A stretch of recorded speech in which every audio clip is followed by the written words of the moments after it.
இன்னைக்கு என்னோட morning routine வந்து பார்க்கலாமா. இந்த மந்த் எனக்கு night shift evening 6 o'clock start ஆகி மார்னிங் 3 o'clock முடியும். அதுக்கப்புறம் ஒரு 1 hour ஃபோன் பார்த்து நான் தூங்கறதுக்கே 4 o'clock ஆயிடும். அப்போ நான் தூங்கினேன்னா அகைன் ஏஞ்சிக்க 7 o'clock கிட்ட ஆயிடும். அவ்வளோ சீக்கிரம் நான் ஏஞ்சிக்க மாட்டேன். அப்போ ஏஞ்சாதான் அண்ணனுக்கு சாப்பாடு கட்ட முடியும். இந்த மழை வந்தாலும் வந்தது எங்க தெரு இப்போ இருக்கிற கண்டிஷன் இதான். 1 week வெளியே போக முடியல. அவ்வளோ சரி எங்க தெருவே பரவாயில்ல. சென்னையில பாதி இடத்துல ஃபுல்லா தண்ணியில தான் மிதந்துட்டு இருக்காங்க. 1 week வெயிலே இல்ல. வாஷ் பண்ண ட்ரெஸ் கூட காய வைக்க இடம் இல்ல. ஃபுல்லா ஃபேன் காத்துல தான் காய வச்சுட்டு இருந்தேன். நான் பிஃபோரே பிளான் பண்ணிடுவேன் இந்த ஒர்க் அப்புறம் இதுதான் பண்ணணும் அப்படின்னு. ஃபர்ஸ்ட் கிச்சன் உள்ள போயிட்டு அரிசி ஊற வச்சுட்டு வந்துருவேன் சாப்பாட்டுக்கு. அது ஊறதுக்குள்ள பாத்தீங்கன்னா நேத்து தோச்சு போட்ட ட்ரெஸ் எல்லாமே லைட்டா காஞ்சிருக்கும். அது எல்லாமே மடிச்சு வச்சுட்டு வாஷ் பண்றதுக்கு எல்லாமே தனியா எடுத்து வச்சிருவேன். நான் ஏதாவது ஒர்க் பண்ணிட்டு இருக்கும் போது தான் என்ன வந்து தூக்கி கொஞ்சம் சொல்லிட்டு இவர் சொல்லிட்டே இருப்பாரு. எங்க வீட்டுல மொத்தம் 3 பேர் இருக்காங்க. அதுல இவர் வந்து பாத்தீங்கன்னா ரொம்ப பாசம்.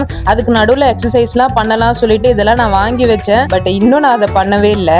எங்க வீட்டுல வந்து டெய்லி ட்ரெஸ் வாஷ் பண்ணுவேன். ஏன்னா எங்க அண்ணனுக்கு பாத்தீங்கன்னா யூனிஃபார்ம் போடணும். ஸோ டெய்லியும் வாஷ் பண்ணதான் கரெக்டா இருக்கும். கொஞ்சமா அந்த கையிலேயே தோச்சு போட்டுருவேன். நிறைய இருந்ததுனால மிஷின்ல போடுறேன். இதுக்கு நடுவுல வர பாத்தீங்கன்னா எங்க வீட்டுல அடிக்கடி கரண்ட் போயிடும். இந்த ஒயர் வந்து லூஸா இருக்கிறதுனால அதனால 2 வாட்டர் பாட்டில் கட்டி தொங்க விட்டுருக்கேன். அப்ப கூட அப்படிதான் இருக்கு. அதை போய் தட்டி விட்டு வந்ததா கரண்டே வரும் எங்க வீட்டுல.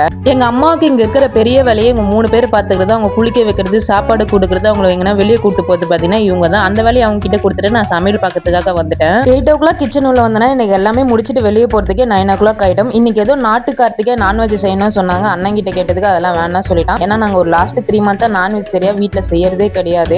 அதனால கத்திரிக்காய் வந்து அதை போட்டு காரக்குழம்பு மாதிரி வச்சிடலாம் சொல்லிட்டு செஞ்சுட்டேன். சாப்பாடு செஞ்சுட்டு இருக்கும்போதே சைட்ல வந்து பாத்தீங்கன்னா கொஞ்சம் பாத்திரம் இருந்தது, அதையும் வாஷ் பண்ணிடுவேன். அப்படியே சாப்பாடுலாம் செஞ்சு முடிச்சுட்டு கையோட வந்து பாத்தீங்கன்னா கேஸையும் வந்து வாஷ் பண்ணி வச்சிடுவேன். அப்பதான் எனக்கு ஃப்ரீயா இருக்கும். நான் இந்த ஒர்க் எல்லாமே பண்ணி முடிக்கிறதுக்கும் நான் மிஷின்ல போட்ட ட்ரெஸ்ஸும் கரெக்டா வாஷ் ஆயிருக்கும். ஸோ அது எல்லாமே எடுத்து காய வச்சிருவேன். எனக்கு வெயில் அடிக்கிறதுனால சீக்கிரமே காஞ்சிரும்னு நினைக்கிறேன்.